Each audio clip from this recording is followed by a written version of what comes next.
ആകാശവാണി ആകാശവാണി കൊച്ചി നിലയം അവതരിപ്പിക്കുന്നു ആത്മസഖി ആകാശവാണി.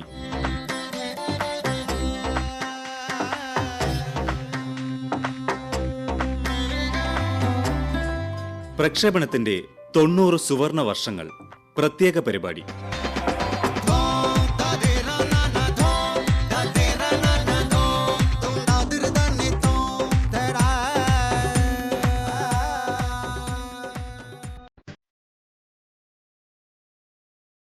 ഇന്ന് ആത്മസഖി ആകാശവാണിയിൽ പങ്കെടുക്കുന്നത് 3.5 പതിറ്റാണ്ടിന്റെ അടുത്ത് ആകാശവാണി പ്രക്ഷേപണവുമായി ഗാഢബന്ധം പുലർത്തിയ ഒരു പ്രക്ഷേപകനാണ്.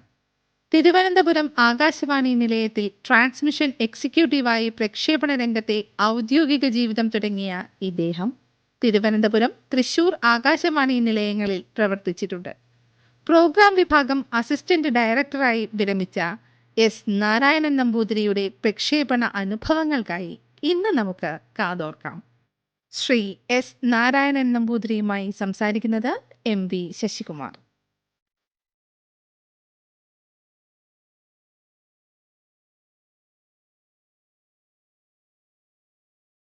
ഇന്ന് ആത്മസഖി ആകാശവാണിയിൽ അതിഥിയായി എത്തുന്നത് ദീർഘകാലം പ്രക്ഷേപണ രംഗത്ത് ആകാശവാണിയിൽ പ്രവർത്തിച്ചിട്ടുള്ള ശ്രീ നാരായണൻ നമ്പൂതിരിയാണ്. അദ്ദേഹത്തെ സ്നേഹാദരങ്ങളോടെ ഈ പരിപാടിയിലേക്ക് സ്വാഗതം ചെയ്യുന്നു. വളരെ വളരെ സന്തോഷം. കാരണം ഞാൻ ആകാശവാണി കൊച്ചി നിലയത്തിൽ ഒരു പരിപാടിയിൽ പങ്കെടുക്കുന്നത് ഇത് ആദ്യമാണ്. ആകാശവാണിയിലുണ്ടായിരുന്ന സമയത്ത് അങ്ങനെ കൊച്ചിയുമായിട്ട് അധികം ബന്ധപ്പെടാൻ സാഹചര്യം ഉണ്ടായില്ല. അപ്പോൾ റിട്ടയർമെൻറ്റിന് ശേഷം ഇതുപോലെ ഒരു വേദിയിൽ എത്തുന്നത്, അതും മുഹമ്മദ് റോഷനൊക്കെ പങ്കെടുത്തതല്ലേ, അങ്ങനെ ഒരു വേദിയിൽ പങ്കെടുക്കുക എന്ന് വെച്ചാൽ വല്ലാത്തൊരു സന്തോഷമാണ്. കാരണം ഞങ്ങളൊക്കെ പ്രക്ഷേപണം കേട്ടു തുടങ്ങി ഒരു യുവവാണി ആ ഒരു കാലഘട്ടത്തിൽ എത്തിയപ്പോൾ കേൾക്കുന്ന ശബ്ദമാണ് മുഹമ്മദ് റോഷൻ. അപ്പോൾ അദ്ദേഹമൊക്കെ പങ്കെടുത്ത ഒരു പരിപാടിയിൽ പിന്നീട് പങ്കെടുക്കുക എന്നുള്ളത് നല്ലൊരു അനുഭവമാണ്. ആകാശവാണിയിൽ നിന്ന് ശ്രീ നാരായണൻ നമ്പൂതിരി ഏകദേശം 4 വർഷം മുമ്പ് 2021 ഡിസംബറിൽ വിരമിച്ചപ്പോൾ നമ്മുടെ എല്ലാം സഹപ്രവർത്തകനും മലയാളത്തിലെ നിരൂപകനും എഴുത്തുകാരനുമായ ഡോക്ടർ M രാജീവ് കുമാർ പറയുകയുണ്ടായി, ആകാശവാണിയുടെ വള്ളത്തോൾ പടിയിറങ്ങിയെന്ന്. എന്തുകൊണ്ടായിരിക്കാം ഒരുപക്ഷെ ഒരു കവിത പോലും എഴുതാത്ത താങ്കളെ ആകാശവാണിയുടെ വള്ളത്തോൾ എന്ന് ഡോക്ടർ M രാജീവ് കുമാർ വിശേഷിപ്പിച്ചത്? അതൊരല്പം കടന്നു കൈ ആയില്ലേന്ന് എനിക്കൊരു സംശയമുണ്ട്. കവിത എന്നതിലുപരി ഈ കഥകളിയായിട്ട് എനിക്കുള്ള ഒരു അടുപ്പമാണ് ഈ ഒരു താരതമ്യത്തിൽ രാജീവിനെ എത്തിച്ചതെന്നാണ് എനിക്ക് തോന്നുന്നത്. ഞാനൊരു സാധാരണ കഥകളി ആസ്വാദകൻ മാത്രം. കുട്ടിക്കാലത്ത് തന്നെ റേഡിയോ കേൾക്കുന്ന ഒരു ശീലം ഉണ്ടായിരുന്നതുകൊണ്ട് കഥകളി പദങ്ങൾ കേട്ടിരുന്നു. പക്ഷേ അന്നൊന്നും തന്നെ ആകാശവാണിയിൽ കഥകളി പദങ്ങൾ അതിൻ്റെ ചുമതല കിട്ടുമെന്നോ അത് ചെയ്യുമെന്നോ ഉള്ള ഒരു ധാരണയും ഉണ്ടായില്ല. അങ്ങനെ ഇരുന്നപ്പോഴാണ് ആകാശവാണിയിൽ എത്തുവാനുള്ള ഒരു സാഹചര്യം ഉണ്ടായി. പിന്നീട് കഥകളി പദങ്ങളുടെ ചുമതല എനിക്കൊന്ന് ഒരു 20 വർഷത്തോളം ഓൾമോസ്റ്റ് തുടർച്ചയായിട്ട് കഥകളി പദങ്ങൾ തിരുവനന്തപുരത്തും തൃശ്ശൂരും ഒക്കെയായി നോക്കാൻ പറ്റി. അത് എൻ്റേതായ ചില രീതിയിൽ ഒരു മാറ്റം കൊണ്ടുവരുവാൻ ശ്രമിച്ചു. അത് രാജീവിനെ പോലൊരാളെ കുറച്ചൊന്ന് വലുതാക്കി പറഞ്ഞതല്ലേ എന്നൊരു സംശയമുണ്ട്. പിന്നെ ചില കാര്യങ്ങൾ ചെയ്യാൻ പറ്റിയെന്നാണ് എനിക്ക് തോന്നുന്നത്. കഥകളി സംഗീതോത്സവം പോലെ ആകാശവാണിയിൽ മുമ്പ് കഥകളി മഹോത്സവം നടത്തിയിരുന്നു. കോന്നിയൂർ നരേന്ദ്രനാഥ് അദ്ദേഹം സ്റ്റേഷൻ ഡയറക്ടറായിരുന്നപ്പോൾ തിരുവനന്തപുരത്ത് 1982 കഥകളി മഹോത്സവം നടത്തി. സ്റ്റേജിൽ കഥകളി അവതരിപ്പിക്കുന്നു, അന്ന് രാത്രിയിൽ അത് പ്രക്ഷേപണം ചെയ്യുന്നു. അത് കേട്ട ഒരാളെന്ന നിലയ്ക്ക് എൻ്റെ മനസ്സിലത് ഒരുപാട് ആഴത്തിൽ പതിഞ്ഞിരുന്നു. പക്ഷെ പിന്നീടൊരു അവസരം വന്നപ്പോൾ അപ്പോഴേക്കും ഈ ആകാശവാണിയുടെ രീതികളൊക്കെ മാറി നമുക്ക് സ്റ്റേജ് പരിപാടികളൊക്കെ നടത്തുവാനുള്ള ഒരുപാട് ബുദ്ധിമുട്ടുകളുണ്ടായി. അങ്ങനെ വന്നപ്പോഴാണ് അത് കഥകളി സംഗീതോത്സവത്തിലേക്ക് ചുരുക്കിയതും. 2-3 വർഷം എനിക്കത് നടത്തുവാൻ സാധിച്ചു. 2-3 വർഷം തന്നെ സ്പോൺസർഷിപ്പോട് കൂടി തന്നെ നടത്തുകയും ചെയ്തു. പിന്നെ ഒരുപാട് കഥകളി കലാകാരന്മാർക്ക് പലർക്കും ഓഡിഷനെ പറ്റിയൊന്നും അറിയില്ലായിരുന്നു. അങ്ങനെ കുറേയേറെ പേരെ കൊണ്ടുവരുവാൻ സാധിച്ചു. കുറേ പേരുടെ അഭിമുഖങ്ങൾ നടത്തുവാൻ സാധിച്ചു. ഒരുപാട് പേർ കഥകളി പദങ്ങൾ കേൾക്കുന്ന പുതിയ ശ്രോതാക്കളും ഉണ്ടായി. ഇതൊക്കെ കൊണ്ടാകണം രാജീവ് അങ്ങനെ ഒരു അഭിപ്രായം പ്രകടിപ്പിച്ചത് എന്ന് തോന്നുന്നു. പിന്നെ പേര് രണ്ടും നാരായണന്മാരാണല്ലോ, ഏനും ചോദി തമ്പ്രാനും ചോദി എന്ന് പറയുന്നത് പോലെ. എങ്ങനെയാണ് ശരിക്കും പറഞ്ഞാൽ ഈ കഥകളി പദങ്ങളൊക്കെ കേട്ട് ഈ കലാകാരന്മാരെ ഒന്ന് കാണണം എന്നൊക്കെ ആഗ്രഹിച്ച വ്യക്തിക്ക് ഇവരൊക്കെ ആയിട്ട് ആകാശവാണിയിൽ വന്നപ്പോൾ അടുത്ത ബന്ധം സ്ഥാപിക്കാൻ കഴിഞ്ഞില്ല? ഇപ്പോൾ പഴയ പാട്ടുകാർ ശങ്കരൻ എമ്പ്രാന്തിരി ആകട്ടെ, ഹൈദരാലി ആകട്ടെ, പത്തിയോ ശങ്കരൻകുട്ടിയാകട്ടെ, ഇവരെല്ലാമായി വളരെ ഒരു അടുത്ത സൗഹൃദം പങ്കിടാൻ താങ്കൾക്ക് കഴിഞ്ഞിട്ടുണ്ടായിരുന്നു. അതേക്കുറിച്ചൊന്ന് പറയാമോ? ഈ കലാകാരന്മാരെ ഓർക്കുക എന്ന് വെച്ചാൽ അത് സന്തോഷവും ഒരല്പം ദുഃഖവും നൽകുന്നുണ്ട്. എൻ്റെ കഥകളി ഭ്രാന്ത് തുടങ്ങുന്നത് ഒരുപക്ഷെ എൻ്റെ മുത്തശ്ശനിൽ നിന്നാണ്. മുത്തശ്ശൻ നാരായണൻ തന്നെയായിരുന്നു പേര്. അദ്ദേഹം കടുത്ത കഥകളി ഭ്രാന്തനും അതിലുപരി കഥകളിയുടെ വിവിധ സങ്കേതങ്ങളിൽ നല്ല അവഗാഹമുള്ള ആളുമായിരുന്നു. ഞാനൊരു വെറും ആസ്വാദകൻ മാത്രമാണ്. അപ്പോൾ കുട്ടിക്കാലത്ത് തന്നെ എനിക്ക് റേഡിയോ കേൾക്കുവാനുള്ളൊരു സാഹചര്യം ഉണ്ടായിരുന്നു. അതുകൊണ്ട് തന്നെ റേഡിയോയിലെ കഥകളി പദങ്ങളുമായിട്ട് എനിക്ക് ഒരുപാട് അടുപ്പമുണ്ടായി. അങ്ങനെ കേട്ടു വളർന്നതാണ്. അതിലുപരി എനിക്ക് ആകാശവാണിയിൽ ട്രാൻസ്മിഷൻ എക്സിക്യൂട്ടീവായി നിയമനം ലഭിക്കുവാൻ തന്നെ കഥകളി ഒരു നിമിത്തമായോ എന്നൊരു സംശയമുണ്ട്. അതായത് ഞാൻ റെയിൽവേയിൽ 3 വർഷം ജോലി നോക്കിയ ശേഷമാണ് ആകാശവാണിയിലെത്തിയത്. അപ്പോൾ ടെസ്റ്റ് കഴിഞ്ഞു, ഇൻ്റർവ്യൂവിന് വിളിച്ചു. അപ്പോൾ ഇൻ്റർവ്യൂവിന് പിന്നീട് ഞാൻ മനസ്സിലാക്കിയത് ശ്രീ KS ഉണ്ണി അദ്ദേഹമായിരുന്നു അഭിമുഖത്തിനുണ്ടായിരുന്ന പ്രധാനി എന്ന് മനസ്സിലാക്കി. അപ്പോൾ തിരുവനന്തപുരത്ത് വെച്ചായിരുന്നു ഇൻ്റർവ്യൂ. അദ്ദേഹം ചോദിച്ച ചോദ്യം ഇതാണ്: റേഡിയോ കേൾക്കാറുണ്ടോ? ഞാൻ പറഞ്ഞുണ്ട്. ഏത് പരിപാടിയാണ് കേൾക്കുന്നത്? കഥകളി പദം. അവർക്ക് സംശയമായി. പ്രത്യേകിച്ച് ഈ 80കളിൽ 88-ലായിരുന്നു ഞാൻ ആകാശവാണിയിലെത്തിയത്. അപ്പോൾ 86-ലാണ് ഇൻ്റർവ്യൂ നടന്നത്. ഈ ചെറുപ്പക്കാരൊക്കെ ഇങ്ങനെ കഥകളി പദം കേൾക്കുമോ? അപ്പോൾ അദ്ദേഹത്തിന് സംശയമായി. പിന്നെ കഥകളി പറ്റിയായി ചോദ്യം മുഴുവൻ. അത് എനിക്ക് വലിയ പ്രയാസമൊന്നും തോന്നിയില്ല. കാരണം നമുക്ക് പരിചയമുള്ളൊരു മേഖലയാണ്, അതായത് കണ്ട് ശീലിച്ച ഒരു മേഖലയാണല്ലോ. അത് കഴിഞ്ഞ് അവസാനം അദ്ദേഹം ഒരു ചോദ്യം ചോദിച്ചു: നിങ്ങൾക്ക് മുദ്രയെപ്പറ്റി ഒരു ചിത്രീകരണം തയ്യാറാക്കാൻ പറ്റുമോ എന്ന്. അപ്പോൾ ഞാൻ പറഞ്ഞു, മുദ്ര പ്രധാനമായിട്ടും ഒരു ദൃശ്യമാധ്യമത്തിനുള്ളതാണ്. അത് എത്രമാത്രം പറഞ്ഞു ഫലിപ്പിക്കുവാൻ പറ്റും എന്നെനിക്കറിയില്ല എന്ന് പറഞ്ഞു. അപ്പോൾ എനിക്ക് സംശയമായി, ഇത് പറഞ്ഞത് അബദ്ധമായോ എന്ന്. ഏതായാലും അദ്ദേഹത്തിന് മറുപടി ഇഷ്ടപ്പെട്ടു എന്ന് വേണം കരുതാൻ. എനിക്ക് നിയമനവും കിട്ടി. നിയമനം കിട്ടിക്കഴിഞ്ഞപ്പോൾ അന്ന്, ഇത് ഇപ്പോൾ പറയുന്നത് ശരിയാണോ എന്നറിയില്ല, എങ്കിലും പലപ്പോഴും ഈ നാടൻ പാട്ട് കഥകളിപ്പദ കലാകാരന്മാരോട് ഒരുതരം വല്ലാത്തൊരു മനോഭാവം, വിവേചനം കാണിച്ചിരുന്നു ആകാശവാണിയിൽ എന്നാണ് എനിക്ക് തോന്നുന്നത്. കാരണം ഇപ്പോൾ ഒരു കഥകളി പദം പാടുവാൻ എത്തുന്നു, അല്ലെ നാടൻ പാട്ട് അവതരിപ്പിക്കുവാൻ എത്തുന്നു, ഇവർ അതിരാവിലെ എത്തും. അതിനുശേഷമായിരിക്കും കർണാടക സംഗീതം അവതരിപ്പിക്കാൻ വളരെ പ്രഗത്ഭനായ ഒരാൾ എത്തുന്നത്. അപ്പോൾ ആദ്യം പരിപാടി അവതരിപ്പിക്കുന്നത്, റെക്കോർഡിംഗ് നടക്കുന്നത് കർണാടക സംഗീതമായിരിക്കും. അപ്പോൾ ഇവരിങ്ങനെ ഒരു ദിവസം മുഴുവൻ കാത്തിരിക്കുക തുടങ്ങിയ ഒരുപാട് കാര്യങ്ങളുണ്ടായിരുന്നു. അപ്പോൾ അതൊക്കെ മാറ്റണം എന്നൊരു ധാരണയോട് ഇരുന്നപ്പോഴാണ് എനിക്ക് കഥകളി പദങ്ങളുടെ ചുമതല കിട്ടിയത്. നേരത്തെ തന്നെ ഞാൻ ഈ കഥകളി അരങ്ങുകളിൽ പോയി കാണുമായിരുന്നു. പിന്നീട് എൻ്റെ ചില ബന്ധുക്കൾ ചില കഥകളി വഴിപാടുകൾ അമ്പലങ്ങളിൽ നടത്തിയിരുന്നു. അതിനൊക്കെ ശങ്കരൻ എമ്പ്രാന്തിരി പോലുള്ളവരാണ് വന്നിരുന്നത്. അങ്ങനെയാണ് അവരുമായിട്ടുള്ള സൗഹൃദം തുടങ്ങിയത്. അപ്പോൾ ഞാൻ ആകാശവാണിയിൽ എത്തുന്ന സമയത്ത് എമ്പ്രാന്തിരി ആകാശവാണിയിൽ പാടാറില്ലായിരുന്നു. ഇതുപോലെയുള്ള ചില അനുഭവങ്ങൾ കൊണ്ട് അദ്ദേഹത്തിന് ചില അതൃപ്തി ഉണ്ടായിരുന്നു. അപ്പോൾ അന്ന് എനിക്ക് ഇതിൻ്റെ ചുമതലയൊന്നുമില്ല. അന്ന് അപ്പോൾ ദൃശ്യവേദിയുടെ കഥകളി അവതരിപ്പിക്കുവാൻ തിരുവനന്തപുരത്ത് എമ്പ്രാന്തിരി എത്തുന്നു എന്ന് അറിഞ്ഞു. ഞാനറിയും, കാരണം ഞങ്ങൾ തമ്മിൽ എഴുത്തുകുത്തുകളൊക്കെ, അന്ന് എഴുത്തായിരുന്നല്ലോ കൂടുതലും. അദ്ദേഹം വന്നാൽ താമസവും എൻ്റെ കൂടെയാണ്. തിരുവനന്തപുരത്ത് ആകാശവാണിക്ക് അടുത്തൊരു വീട്ടിലായിരുന്നു ഞാൻ താമസിച്ചിരുന്നത്. അവിടെയാണ് താമസിക്കാറുള്ളത്. അപ്പോൾ അന്ന് കഥകളി പദങ്ങളുടെ ചുമതല, കർണാടക സംഗീതത്തിൻ്റെ ചുമതല വഹിച്ചിരുന്നത് EN സജിത്താണ്. പിന്നീട് തഞ്ചാവൂർ സൗത്ത് സോൺ കൾച്ചറൽ സെൻറ്ററിൻ്റെ ഡയറക്ടറൊക്കെ ആയി പോയ EN സജിത്ത്. ഞാൻ സജിത്തിനോട് പറഞ്ഞു, ഇങ്ങനെ ഒരു പ്രശ്നമുണ്ട്, അപ്പോൾ അദ്ദേഹത്തിനോടൊന്ന് പറഞ്ഞാൽ, അതിൻ്റെ ഉത്തരവാദിത്തപ്പെട്ട ഒരാൾ പറയണം. ഇപ്പോൾ ഞാൻ പറഞ്ഞിട്ട് കാര്യമില്ല, എനിക്ക് കഥകളി പദങ്ങളുടെ ചുമതലയില്ല. അങ്ങനെ ഞാൻ സജിത്തിനോട് വിവരം പറഞ്ഞു. സജിത്ത് കാർത്തിയിരുന്നാൾ തിയേറ്ററിലെത്തി. പറഞ്ഞത് ഞാൻ ഇപ്പോഴും ഓർക്കുന്നുണ്ട്. അന്ന് ചില അസ്വസ്ഥതകളുണ്ടായി, അത്തരം ചില അനുഭവങ്ങളുണ്ടായി. എപ്പോഴും അങ്ങനെ ഉണ്ടാകണമെന്നില്ലല്ലോ, അങ്ങേക്ക് ആകാശവാണിയിൽ വന്ന് പാടിക്കൂടെ എന്നാണ് ചോദിച്ചത്. അത് എമ്പ്രാന്തിരിക്ക് വല്ലാതെ അങ്ങ് ഇഷ്ടപ്പെട്ടു. അദ്ദേഹത്തിൻ്റെ വില അറിയുന്ന ഒരാൾ വന്ന് ക്ഷണിക്കുക. അങ്ങനെയാണ് എമ്പ്രാന്തിരി ആകാശവാണിയിൽ പിന്നീട് വരാൻ തുടങ്ങിയത്. പിന്നീട് നിരന്തരം റെക്കോർഡിംഗ് നടന്നു. പിന്നെ ഹരിദാസ് ഉണ്ടായിരുന്നു. അവരും എമ്പ്രാന്തിരിയെ പരിചയപ്പെടുമ്പോൾ ഹരിദാസിനെ പരിചയപ്പെടാതിരിക്കാൻ പറ്റില്ല. കാരണം രണ്ടുപേരും ഒന്നിച്ചായിരുന്നല്ലോ അക്കാലത്ത് പാടിയിരുന്നത്. അത് കഴിഞ്ഞ് തൃശ്ശൂരേക്ക് മാറിയപ്പോൾ ഹൈദരാലി വന്നു. അദ്ദേഹത്തിന് നേരത്തെ ചെറിയ പരിചയങ്ങളുണ്ടായിരുന്നു, പക്ഷേ അത് ആകാശവാണിയിലെത്തിയപ്പോൾ കൂടുതൽ ദൃഢമായി. പിന്നെ എമ്പ്രാന്തിരി അന്ന് താമസം ആലുവയിലായിരുന്നു. പക്ഷേ അദ്ദേഹം തിരുവനന്തപുരത്തെ ഒരു മേൽവിലാസത്തിലാണ് പരിപാടി അവതരിപ്പിച്ചത്. അതുകൊണ്ട് ഞാൻ അദ്ദേഹത്തിൽ നിർബന്ധം ചെലുത്തി, ആലുവ തൃശ്ശൂർ സോണിൻ്റെ കീഴിലാണല്ലോ, അങ്ങോട്ടേക്ക് മാറ്റി. അപ്പോൾ ഇങ്ങനെ കേട്ട് ഒരുപാട് പേർ മനസ്സിലാക്കി, ഇങ്ങനെ ഒരാൾ ആകാശവാണിയിലുണ്ട്, ആകാശവാണി റെക്കോർഡിങ്ങിനൊക്കെ സഹകരിച്ചാൽ നന്നായിരിക്കും എന്ന് പറഞ്ഞ് അങ്ങനെ ഒരുപാട് പേർ വന്നു തുടങ്ങി. ഈ എമ്പ്രാന്തിരി, ഹരിദാസ്, ഹൈദരലി എന്നിവരെ പറ്റി പറയുമ്പോഴുള്ള ഏറ്റവും വലിയ കാര്യം, ഇവർ 3 പേരുമായിട്ടുള്ള അഭിമുഖ സംഭാഷണങ്ങൾ, ഹരിദാസിൻ്റേതൊഴിച്ച് എമ്പ്രാന്തിരിയും ഹൈദരലിയുമായിട്ടുള്ള അഭിമുഖ സംഭാഷണങ്ങൾ നടത്തിയിരുന്നു. ഇവരുടെ ഒരുപാട് റെക്കോർഡിംഗ് നടത്തിയിരുന്നു. ഇവർ 3 പേരുടെയും, അവർ മരിച്ചപ്പോൾ അവർക്ക് ആദരമർപ്പിച്ചുകൊണ്ടുള്ള പരിപാടി തയ്യാറാക്കേണ്ടി വന്നതും എനിക്ക് തന്നെയാണ്. അത് വല്ലാത്തൊരു അനുഭവം തന്നെയാണ്. ഹൈദരലിയുടെ അവസാന റെക്കോർഡിങ് അത് ഞാൻ ചെയ്യാനുള്ള ഒരു അവസരം കിട്ടി. അതുകൂടാതെ എമ്പ്രാന്തിരിയും ഹരിദാസും വലിയൊരു ഇടവേളയ്ക്ക് ശേഷം ഒന്നിച്ചു പാടി. അവർ ഗുരുവായൂർ ഒരു പരിപാടിക്ക് ഒന്നിച്ച് പങ്കെടുത്തു. അപ്പോൾ ഞാൻ ചോദിച്ചു, എന്നാൽ ആകാശവാണിയിലും ഒന്ന് റെക്കോർഡ് ചെയ്തുകൂടെ? അപ്പോൾ ഹരിദാസ് തിരുവനന്തപുരം നിലയത്തിൻ്റെ കലാകാരനാണ്. അദ്ദേഹത്തിൻ്റെ പെർമിഷൻ വാങ്ങി എന്തായാലും അവർ തൃശ്ശൂർ നിലയത്തിൽ വന്ന് പാടി, അവസാനമായിട്ട് ഒന്നിച്ച് പാടി. അങ്ങനെ ഒരുപാട് ഇവരുമായി ബന്ധപ്പെട്ട ശബ്ദലേഖനങ്ങൾ നടത്തുവാനുള്ളൊരു ഭാഗ്യമുണ്ടായി. ഇവരെയൊക്കെ അനുസ്മരിക്കുവാനുള്ള ഭാഗ്യമുണ്ടായി. അതിൽ മനസ്സിൽ കൊള്ളുന്ന ഒന്ന്, വെൺമണി ഹരിദാസ് തിരുവനന്തപുരത്ത് വെച്ചാണ് മരിച്ചത്. തൃശ്ശൂർ നിലയത്തിൻ്റെ തൊട്ടടുത്ത കഥകളി പദങ്ങളുടെ സമയത്ത് ഞാനൊരു അനുസ്മരണ പരിപാടി തയ്യാറാക്കി.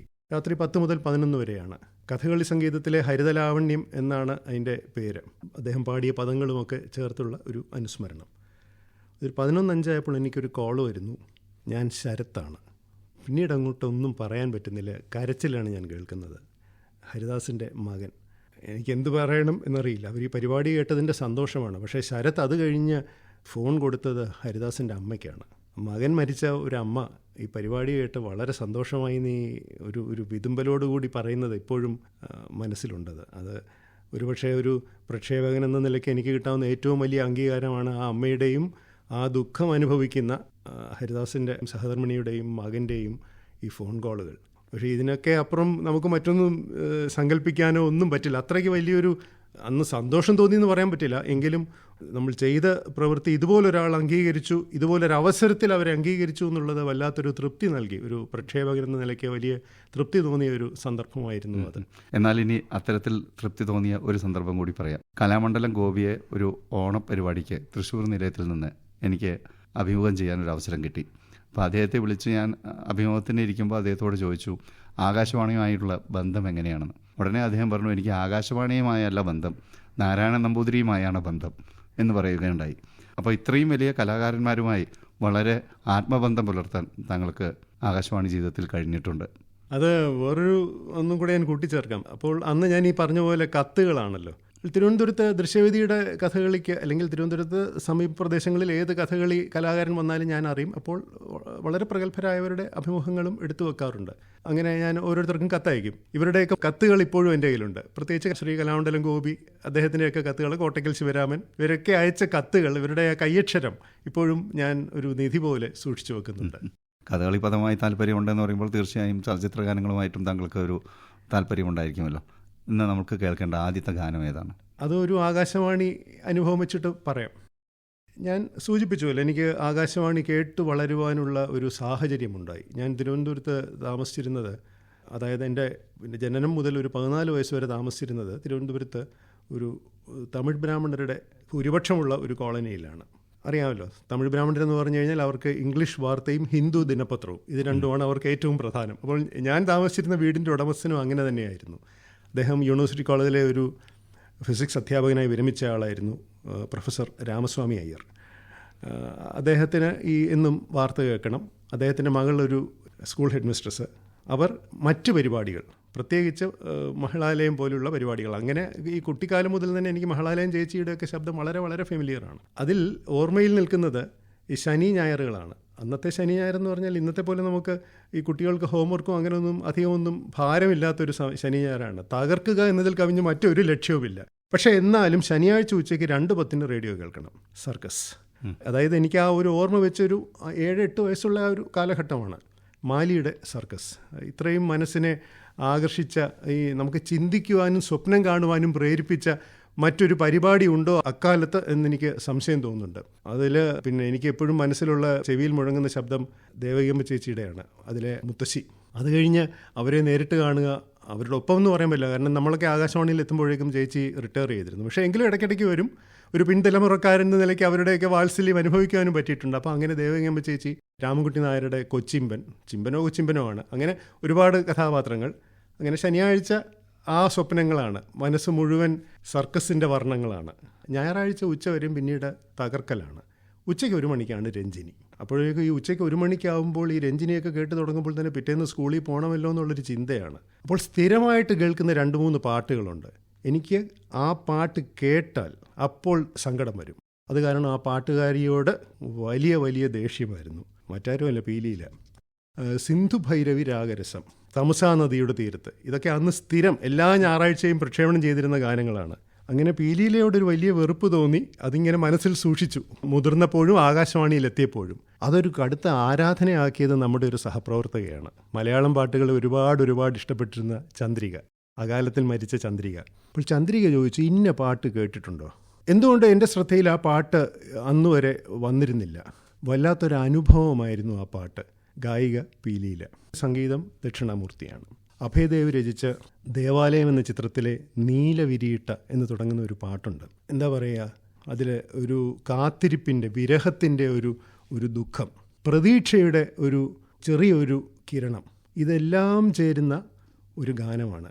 അറിയാതെ തന്നെ നമ്മൾ ആ ഗായികയുടെ അല്ലെങ്കിൽ ആ ശബ്ദത്തിനെ വല്ലാതങ്ങ് നമ്മൾ പ്രണയിച്ചു പോകുന്ന തരത്തിലുള്ള ഒരു ഗാനം. അപ്പോൾ ആ പാട്ട് ആദ്യം കേൾക്കാമെന്നാണ് എനിക്ക് തോന്നുന്നത്. നമുക്ക് ആ ഗാനത്തിലേക്ക് പോകാം. അപ്പോൾ താങ്കൾ ആകാശവാണിയിൽ എത്തിയ വഴി പറഞ്ഞു.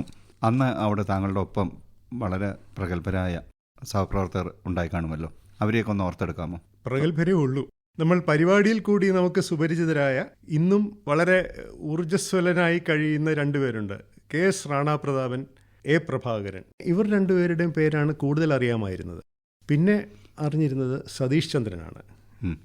ദൃക്സാക്ഷി വിവരണങ്ങൾ, നാടകങ്ങൾ, സ്പോർട്സ് പരിപാടികൾ. അതിൽ ഞാൻ സതീഷ് ചന്ദ്രൻ ആദ്യം തെറ്റിദ്ധരിച്ച മറ്റൊരാളാണ്. അക്കഥ പറയാം. ഞാൻ MA തിരുവനന്തപുരം യൂണിവേഴ്സിറ്റി കോളേജിലാണ് പഠിച്ചത്. അപ്പോൾ അന്ന് ജവഹർലാൽ നെഹ്റുവിൻ്റെ ചരമദിനത്തിനോടോ ജന്മദിനത്തോടോ അനുബന്ധിച്ചൊരു ചിത്രീകരണം യുവാണിയിൽ ചെയ്യുകയുണ്ടായി, ഇംഗ്ലീഷിലുള്ള ചിത്രീകരണം. അപ്പോൾ ഞങ്ങളെ പഠിപ്പിച്ചിരുന്ന ഒരു പ്രൊഫസർ ആശ, അവർക്കായിരുന്നു അതിൻ്റെ ചുമതല. അങ്ങനെ അവരുടെ കീഴിൽ പഠിച്ചിരുന്ന ഞങ്ങൾ 2-3 PG വിദ്യാർത്ഥികളെ അതിൽ ശബ്ദം നൽകുവാനായി കൊണ്ടുപോയി. ജവഹർലാൽ നെഹ്റുവിന് ഞാനാണ് ശബ്ദം കൊടുത്തത്. അതായിരുന്നു ആദ്യത്തെ ആകാശവാണിയിലേക്കുള്ള വരവ്. അതെ, അതായിരുന്നു ആദ്യത്തെ ആകാശവാണി വരവ്. അപ്പോൾ അത് റെക്കോർഡ് ചെയ്യാൻ നല്ല സുമുഖനായ ഒരാൾ. അപ്പോൾ ഞാൻ വിചാരിച്ചു ഇത് സതീഷ് ചന്ദ്രനായിരിക്കുമെന്ന്. ഞാൻ ചെന്ന് ചോദിച്ചു, ഇത് സതീഷ് ചന്ദ്രനാണോ? അല്ല, ഞാൻ ബേബനാണ്, ബേബൻ കൈമാപ്പറമ്പൻ. പിന്നീട് ബേബൻ നമ്മുടെ പ്രിയപ്പെട്ട സഹപ്രവർത്തകനാവുകയും ചെയ്തു. അപ്പോൾ ഇങ്ങനെ പരിചയപ്പെട്ട ചിലർ പിന്നീട് പരിചയപ്പെടാൻ ഈ പറഞ്ഞ പോലെ MA കാലഘട്ടത്തിൽ തന്നെ അന്ന് തിരുവനന്തപുരത്ത് ഓണാഘോഷത്തിന് ആകാശവാണിയുടെ ഒരു കഥകളി ഉണ്ടായിരുന്നു. അപ്പോൾ എനിക്ക് കഥകളി കാണണം. അപ്പോൾ അന്ന് ഈ പാസ് നിർബന്ധമാണ്. ഞാനൊരു ദിവസം ആകാശവാണിയിൽ ചെന്നു, കാര്യം പറഞ്ഞു. അപ്പോൾ പെക്കോയെ കാണാൻ പറഞ്ഞു. ഞാൻ ചോദിച്ചു, പെക്കോയോ? അതെന്താണ്? പിന്നീടാണ് മനസ്സിലായത്, പ്രോഗ്രാം എക്സിക്യൂട്ടീവ് കോർഡിനേഷൻ. അപ്പോൾ അവിടെ ചെന്നപ്പോൾ അന്ന് പെക്കോ അദ്ദേഹം അവിടെ മുറിയിലിരിക്കുന്നുണ്ട്. ഞാൻ വിവരം പറഞ്ഞപ്പോൾ അദ്ദേഹം ആകപ്പാടെ നോക്കി. ഒരു ചെറുപ്പക്കാരൻ കഥകളി കാണുവാനുള്ള പാസ് ഒന്ന് ചോദിക്കുന്നു. ശരി, ഒരെണ്ണം കിട്ടി, ഞാൻ മടങ്ങി. അന്നത്തെ പെക്കോ സാക്ഷാൽ GS ശ്രീകൃഷ്ണൻ. പക്ഷേ എനിക്ക് ഏറ്റവും അത്ഭുതം തന്നത് ഇവരാരുമല്ല. ഡ്യൂട്ടി റൂമിൽ എന്നോടൊപ്പം ഉണ്ടായിരുന്ന സിനിമാ നടിയാണ് രാജകുമാരി ചേച്ചി. ചെമ്മീനിലൂടെ തന്നെ നമുക്കൊക്കെ സുപരിചിതയായ രാജകുമാരി വേണു. അവരാണ് രാവിലെ ഡ്യൂട്ടി റൂമിൽ ഉണ്ടായിരുന്നത്. അത് കഴിഞ്ഞാൽ സംഗീതജ്ഞരുടെ ഒരു നീണ്ട നിരയാണ്. അത് എവിടെ തുടങ്ങും? നെയ്യാറ്റിൻകര വാസുദേവൻ, MG രാധാകൃഷ്ണൻ, KP ഉദയഭാനു, പെരുമ്പാവൂര്, അന്ന് തന്നെ സൂപ്പർ സ്റ്റാറായിരുന്ന കമലാ കൈലാസ്നാഥൻ. ഇങ്ങനെ അതിപ്രഗത്ഭരായ സംഗീതജ്ഞരുടെ ഒരു വലിയൊരു നിരയാണ്. ഇവരൊക്കെ പുതിയ തലമുറക്കാരെന്ന നിലയ്ക്ക് എന്നോടൊപ്പം അന്ന് ആകാശവാണിയിലെത്തിയ പലരോടും കാണിച്ചിരുന്ന ആ ഒരു സൗഹൃദം അക്ഷരാർത്ഥത്തിൽ നമ്മളെ അമ്പരപ്പിക്കും. MG രാധാകൃഷ്ണനൊക്കെ ആണെങ്കിൽ നമ്മൾ ദൂരെ നിന്ന് വരുമ്പോൾ തന്നെ അറിയാം, ഒരു സുഗന്ധം പരത്തിക്കൊണ്ടാണ്. എല്ലായിടവും പുഷ്പഗന്ധം പരത്തി എന്ന് പറഞ്ഞതുപോലെ സുഗന്ധം പരത്തിക്കൊണ്ട് വെള്ള ജുബ്ബ, മുണ്ട്, ഇതൊക്കെയായിട്ടാണ് അദ്ദേഹത്തിൻ്റെ വരവ്. ഭൂപേൻ ഹസാരികയെ അനുസ്മരിപ്പിക്കും വിധമുള്ള തൊപ്പിയൊക്കെ വെച്ചുകൊണ്ടാണ് ഉദയഭാനു ചേട്ടൻ്റെ വരവ്. പിന്നെ ഒരു വലിയൊരു കാലൻ കൊട. പിന്നെ കമലാ കൈലാസ്നാഥൻ, ഈ രാവിലെ 8:30 ലൈവ് ഉണ്ടല്ലോ, അതിനവരാണ് വന്നുകൊണ്ടിരുന്നത്. അപ്പോൾ അവർ വരുമ്പോൾ എല്ലാ അടുക്കും ചിട്ടയോടും കൂടിയാണ് അവർ വെക്കാറുള്ളത്. അനൗൺസ്മെൻ്റൊക്കെ എഴുതി തരുന്നത് നമ്മൾ അന്തം വിട്ടുപോകും. അനൗൺസ്മെൻ്റ് എങ്ങനെ വായിക്കേണ്ടത് അതേ രീതിയിലാണ് അവർ എഴുതി തരുന്നത്. അതേസമയം നെയ്യാറ്റിൻകരയൊക്കെ ആണെങ്കിൽ കുറച്ചൊരു ഉഴപ്പുന്ന മട്ടിലൊക്കെയാണ് വരവൊക്കെ. കാര്യങ്ങൾ കൃത്യമാണ്, പക്ഷേ ഇവരുടെ ഒരു കൃത്യത, ചെയ്യുന്നതിലെ കൃത്യത ശ്രീമതി കമലാ കൈലാസ്നാഥനാണ് വളരെ കൂടുതൽ. അന്നത്തേക്ക് തന്നെ അവരുടെ പ്രായം കുറച്ചേറെ ആയിരുന്നു. എങ്കിൽ പോലും ഈ 8:30 കച്ചേരിക്ക് വേണ്ടി അവർ എത്ര നേരത്തെ എത്തി സ്റ്റുഡിയോ ഒക്കെ തയ്യാറാക്കി. അതൊക്കെ അത്ഭുതത്തോടു കൂടി കണ്ട് പിൽക്കാലത്ത് എന്തെങ്കിലുമൊക്കെ നമ്മൾ നേരെ ചൊവ്വേ ചെയ്തിട്ടുണ്ടെങ്കിൽ ഇവരുടെയൊക്കെ ഈ സ്വാധീനം കൊണ്ടായിരുന്നിരിക്കണം. അപ്പോൾ ഇങ്ങനെയുള്ള ഒരുപാട് പ്രഗത്ഭരുണ്ടായിരുന്നു. പിന്നെ S രമേശൻ നായർ, PP ശ്രീധരൻ ഉണ്ണി. രസമാണ് ഇവരുമായിട്ടുള്ള ഈ സംഭാഷണങ്ങൾ. നമ്മളെയൊക്കെ കൂട്ടിയിരുത്തി അവർ ഒരുപാട് പഴയ കാര്യങ്ങളൊക്കെ പറയും, പഴയ ആകാശവാണി കഥകളൊക്കെ പറയും. പിന്നെ സതീഷ് ചന്ദ്രൻ, നിത്യഹരിത സതീഷ് ചന്ദ്രൻ, അദ്ദേഹമാണ് ലൈവായിട്ടുള്ള പരിപാടിയിൽ പങ്കെടുക്കുവാനുള്ള പ്രേരണയും കരുത്തും നൽകിയത്. അന്ന് ഞാൻ ഓഡിഷൻ കമൻറ്റേറ്റർ ആയിട്ടില്ല, പക്ഷേ ഈ കമൻട്രിക്ക് ആയിട്ട് പോകുമ്പോൾ പ്രത്യേകിച്ച് ഞാൻ ഓർക്കുന്നത് ഇന്ത്യയും ഓസ്ട്രേലിയയും 19 വയസ്സിൽ താഴെയുള്ളവരുടെ ക്രിക്കറ്റ് മത്സരം വന്ന് വെള്ളായണിയിൽ നടന്നിരുന്നു. അപ്പോൾ കൂടെ കമൻട്രിക്ക് എന്നെ കൊണ്ടുപോവുകയും ആദ്യത്തെ സെഷൻ കഴിഞ്ഞാൽ ആ 1 മണിക്കൂറിൻ്റെ അവലോകനം നൽകാനുള്ള അവസരം നൽകി എനിക്ക്. അങ്ങനെയാണ് ഈ ലൈവിലേക്ക് എന്നെയും വാസുദേവനെയൊക്കെ സതീഷ് ചന്ദ്രൻ വളർത്തിക്കൊണ്ടുവന്നത്. ഇങ്ങനെയുള്ളവരുടെ ഒരുപാട് സഹകരണം, പ്രോത്സാഹനം, പിന്നെ നേരത്തെ സൂചിപ്പിച്ച ശ്രീ മുഹമ്മദ് റോഷൻ, ഇങ്ങനെ നമ്മൾ മനസ്സിൽ കണ്ട ഒരുപാട് പേർ. പിന്നെ രാജീവ് കുമാർ. നമ്മുടെ സാംസ്കാരിക രംഗത്തിൻ്റെ ഒരു പരിച്ഛേദം ആകാശവാണിയിലുണ്ടായിരുന്നു. അതൊക്കെ പോയിട്ട് ഇന്നിപ്പോൾ ആകാശവാണി നിലയങ്ങളിൽ എത്തുമ്പോൾ മനസ്സിലൊരു വിഷമം തോന്നുന്നുണ്ട്. എങ്കിലും എന്തായാലും ആ നല്ല കാലത്ത് നല്ല കാലം തന്നെയാണ്. നമുക്കൊരു പാട്ടിലേക്ക് പോകാം. അത് നമ്മളിപ്പോൾ എം ജി രാധാകൃഷ്ണനെ പറ്റി പറഞ്ഞല്ലോ, അദ്ദേഹവുമായി ബന്ധപ്പെട്ട ഒരു സംഭവവും അതിനെ തുടർന്നൊരു പാട്ടിലേക്ക് പോകാം. അപ്പോൾ അന്ന് ശശിക്കറിയാമല്ലോ, ഈ ആകാശവാണിയിൽ ഓണം പിന്നെ അവാർഡ് പ്രോഗ്രാം തയ്യാറാക്കൽ ഈ സമയത്തൊക്കെ ഒരു വലിയ ബഹളമാണ്. ഓണമാകുമ്പോൾ തീർച്ചയായിട്ടും ലളിതഗാനങ്ങൾ ഉണ്ടാവും, കാരണം എം ജി രാധാകൃഷ്ണൻ തുടങ്ങിയ എല്ലാവരും ഉണ്ട്. അപ്പോൾ അപ്രാവശ്യം ലളിതഗാനത്തിൻ്റെ പുറത്തുനിന്നൊരു യുവഗായകൻ വന്നു. തിരുവനന്തപുരത്തെ പഴയ സ്റ്റുഡിയോ ഭക്തിവിലാസത്തിലാണ് റെക്കോർഡിംഗ്, അവിടുത്തെ ലൈറ്റ് മ്യൂസിക് സ്റ്റുഡിയോയിലാണ്. റെക്കോർഡിങ്ങിന് ശേഷം ഈ യുവഗായകൻ നിലത്തിങ്ങനെ ഇരിക്കുകയാണ്. ഒരു അറ്റത്തെ എസ് എ സ്വാമിയുണ്ട്. അപ്പോഴാണ് എം ജി രാധാകൃഷ്ണൻ വരുന്നത്. അപ്പോൾ ഈ യുവഗായകൻ ബഹുമാനത്തോടു കൂടി എഴുന്നേറ്റു. എം ജി രാധാകൃഷ്ണൻ പറഞ്ഞു, എടാ കുഞ്ഞെ, അങ്ങനെയാണ് എല്ലാവരും കുഞ്ഞെ എന്നാണ് വിളിക്കുന്നത്, ഇന്ന ദിവസം ഇവിടെ ഒരു ഗാനമേളയുണ്ട്, നീ ഒന്ന് ഫ്രീ ആണോ? ഉടനെ യുവഗായകൻ്റെ മറുപടി, ഞാൻ ഫ്രീ ആണ്, എനിക്ക് ഒരു തിരക്കും ഇല്ല. തോളത്ത് കൈവച്ചു. എന്നിട്ട് പറഞ്ഞു, നമുക്കൊരു തിരക്കും കാണില്ലായിരിക്കും, പക്ഷേ തിരക്കുണ്ട് എന്നേ പറയാവൂ. ഇത് കേട്ട ആ ഗായകൻ ലജ്ജയോടെ ചിരിച്ചു. പക്ഷെ തിരക്കുണ്ടെന്നൊക്കെ അഭിനയിക്കാൻ അയാൾക്ക് അറിയാമായിരുന്നു എന്ന് തോന്നുന്നില്ല. കാരണം ഒരു ഗായകൻ എന്ന നിലയിൽ അങ്ങനെ എനിക്ക് വളരെ ഇഷ്ടപ്പെട്ട, വളരെ മികച്ച ഗായകനായിട്ടും ഗായകനേക്കാൾ ഒരു അഭിനേതാവ്, ശബ്ദകലാകാരൻ എന്ന നിലയ്ക്കൊക്കെയാണ് അദ്ദേഹം പിന്നീട് പ്രശസ്തനായത്. കൃഷ്ണേന്ദ്രൻ. തീർച്ചയായും എനിക്ക് ആ കൃഷ്ണേന്ദ്രൻ്റെ ആ മറുപടിയും എം ജി ആറിൻ്റെ അതിനുള്ള ഒരു പ്രതികരണവും അത് രസകരമായി ഇപ്പോഴും മനസ്സിലുണ്ട്. അപ്പോൾ അതുകൊണ്ട് നമുക്ക് കൃഷ്ണേന്ദ്രൻ്റെ ഒരു പാട്ട് കേൾക്കാം. എനിക്ക് വളരെ ഇഷ്ടപ്പെട്ടൊരു ഗായകനാണ്. ഇപ്പോൾ രംഗത്തിലെ പാട്ടുകളുണ്ട്. വനശ്രീ മുഖം നോക്കി, എസ് രമേശൻ നായരുടെ എനിക്കൊന്ന് ആദ്യ ചിത്രമാണെന്ന്. സുരുട്ടി രാഗത്തിലുള്ളൊരു ഗാനമാണ്. അതുകൂടാതെ ചിത്രയും കൂടെ പാടിയിട്ടുണ്ട്. കെ വി മഹാദേവനാണ് സംഗീതം. ട്രാൻസ്മിഷൻ എക്സിക്യൂട്ടീവായി ആകാശവാണിയിൽ വന്ന കാര്യം താങ്കൾ പറഞ്ഞു. ആ സമയത്ത് എന്തെല്ലാമായിരുന്നു താങ്കളുടെ ചുമതലകൾ? എന്തെല്ലാം പ്രോഗ്രാം ആ കാലത്ത് ചെയ്യാൻ കഴിഞ്ഞിട്ടുണ്ട്? അന്ന് കൂടുതലും ഞാൻ ഡ്യൂട്ടി റൂമിലായിരുന്നു. മോണിറ്ററിംഗ് ആണ്. പരിപാടികൾ ശ്രദ്ധിക്കുക എന്നുള്ളതാണ് പ്രധാന ജോലി. ഇടയ്ക്ക് ചില സെക്ഷനുകളിൽ അറ്റാച്ച് ചെയ്യുകയും ഡ്യൂട്ടി റൂമിൽ ജോലി നോക്കുകയും മറ്റു ചില സെക്ഷനുകളിൽ അറ്റാച്ച് ചെയ്യുകയും ഒക്കെ വേണം. ഞാൻ ആദ്യം ചെയ്ത പരിപാടി ഇപ്പോഴും ഓർക്കുന്നു. അന്ന് വിദ്യാഭ്യാസ രംഗത്തിലായിരുന്നു അന്ന് എന്നെ അറ്റാച്ച് ചെയ്തിരുന്നത്. എ പ്രഭാകരൻ സാറായിരുന്നു അതിൻ്റെ ചുമതല. അപ്പോഴാണ് ഈ സാക്ഷരതാ പ്രസ്ഥാനം, സാക്ഷരതാ യജ്ഞം തുടങ്ങിയത്. അപ്പോൾ അതിൻ്റെ റെക്കോർഡിങ്ങിന് എന്നെയാണ് വിട്ടത്, OB റെക്കോർഡിങ്ങിന്. ഈ ഫിലിപ്സിൻ്റെ വലിയ ടേപ്പ് റെക്കോർഡറും മൈക്കും ഒക്കെ ആയിട്ടാണ് നമ്മൾ ചെന്ന് നിൽക്കേണ്ടത്. അപ്പോൾ അത് തയ്യാറാക്കുവാൻ പോയി. ഭീമാവള്ളിയിലായിരുന്നു അതിൻ്റെ ഉദ്ഘാടനം എന്നാണ് എൻ്റെ ഒരു ഓർമ്മ. ഒരുവിധം ഭേദപ്പെട്ട രീതിയിൽ അത് തയ്യാറാക്കി എന്ന് എനിക്ക് തോന്നുന്നു. അത് കഴിഞ്ഞ് അന്ന് വൈകിട്ടോ മറ്റോ ആണ് ആരോ ഒരാൾ പറഞ്ഞത് എന്നെ ദൂരദർശനിൽ കണ്ടു എന്ന്. ഞാൻ ദൂരദർശൻ പരിപാടിക്ക് പോയില്ല, ഞാൻ ആകാശവാണിയിലായിരുന്നു. അപ്പോൾ ദൂരദർശൻ ഈ ഉദ്ഘാടന ചടങ്ങ് മുഴുവൻ കവർ ചെയ്തു. അപ്പോൾ അവർ പ്രധാനമായിട്ട് കാണിച്ചത് ഈ പ്രസംഗിച്ചുകൊണ്ടിരുന്നയാളുടെ മുമ്പിൽ ഞാൻ ഈ മൈക്കും പിടിച്ചുകൊണ്ട് നിൽക്കുന്നതാണ്. അപ്പോൾ അങ്ങനെയാണ് ഈ ആകാശവാണിയിലും ദൂരദർശൻ ഒരേ ദിവസം ആദ്യമായിട്ട് എൻ്റെ ശബ്ദവും എൻ്റെ ദൃശ്യവും കൂടി വന്നത്. ഞാൻ തയ്യാറാക്കിയ പരിപാടി അതാണ്. പക്ഷേ അതിനു മുൻപ് തന്നെ ഞാൻ ശബ്ദം കൊടുത്തിരുന്നു. രാജീവാണ് അതിൽ പ്രധാന പങ്ക് വഹിച്ചത്. പിന്നെ എനിക്ക് ഓർമ്മയിൽ നിൽക്കുന്നത്, അക്കാലത്താണ് കുട്ടികളുടെ ദേശീയ ചലച്ചിത്രോത്സവം തിരുവനന്തപുരത്ത് നടന്നത്. ഒരാഴ്ചത്തെ റിപ്പോർട്ട് തയ്യാറാക്കുവാൻ എനിക്കൊരു അവസരം കിട്ടി. അപ്പോൾ എങ്ങനെ വേണം ഇതിൻ്റെ സ്ക്രിപ്റ്റ് എന്നുള്ള ഒരു ആലോചനയുണ്ടായി. നമ്മൾ എന്നും ഒരേപോലെ റിപ്പോർട്ട് കൊടുക്കുന്നതിലൊരു സുഖമില്ലല്ലോ. അപ്പോൾ അന്ന് എൻ്റെ മൂത്ത മകൻ, അയാൾക്കന്ന് 1-2 വയസ്സ് കാണും, ഒരു കുഞ്ഞാണ്, അല്ലെങ്കിൽ അത് കുറച്ചും കൂടെ മുതിർന്നിട്ടുണ്ടാവും. അവർ നാട്ടിലാണ്, കായംകുളത്തടുത്തുള്ള എൻ്റെ വീട്ടിലാണ് താമസം, ഞാൻ തിരുവനന്തപുരത്തും. അവന് ഈ കഥ പറഞ്ഞു കൊടുക്കുന്ന കത്തുകളുടെ രൂപത്തിലാണ്. അന്ന് കത്താണ്, ഈ വാട്സാപ്പ് ഒന്നും ഇല്ലല്ലോ. അപ്പോൾ കത്തെന്നുള്ള ആ ഒരു മാധ്യമം ഉള്ളതുകൊണ്ട് ഈ കത്തുകളിലൂടെ അന്ന് കണ്ട സിനിമകളുടെ വിശദാംശങ്ങൾ പറഞ്ഞു കൊടുക്കുന്ന ഒരു രീതിയിലാണ് ഞാൻ അതിൻ്റെ സ്ക്രിപ്റ്റ് തയ്യാറാക്കിയത്. അതെനിക്ക് വല്ലാതെ ഇഷ്ടപ്പെട്ടതാണ്. പക്ഷേ ദൗർഭാഗ്യം എന്ന് പറയട്ടെ, അതിൻ്റെ ഒന്നും ഒരു ശബ്ദലേഖനം പോലും എൻ്റെ കയ്യിലില്ല.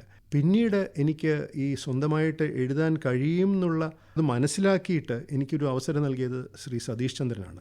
അദ്ദേഹം സ്പോർട്സിൻ്റെ ഫീച്ചറുകൾ തയ്യാറാക്കുവാൻ പറഞ്ഞു, ഈ ഓരോ വ്യക്തിയെക്കുറിച്ചുള്ളത്. ഒളിമ്പിക്സിൽ ശ്രദ്ധേയരായവരെ പറ്റിയുള്ള ഒരു പരമ്പര ആണ് ഞാൻ ആദ്യം എഴുതിയത്. അതൊക്കെ എഴുതി കഴിഞ്ഞ് കുറച്ച് ദിവസം കഴിഞ്ഞപ്പോൾ മാവേലിക്കരയിലെ എൻ്റെ വീടിനടുത്താണ് മാവേലിക്കരയിലെ ഏതോ ഒരു കൊയർ റെക്കോർഡ് ചെയ്യാൻ വന്നു. കൊയറിൻ്റെ കൂട്ടത്തിൽ അലക്സ് എന്നൊരാളുണ്ട്.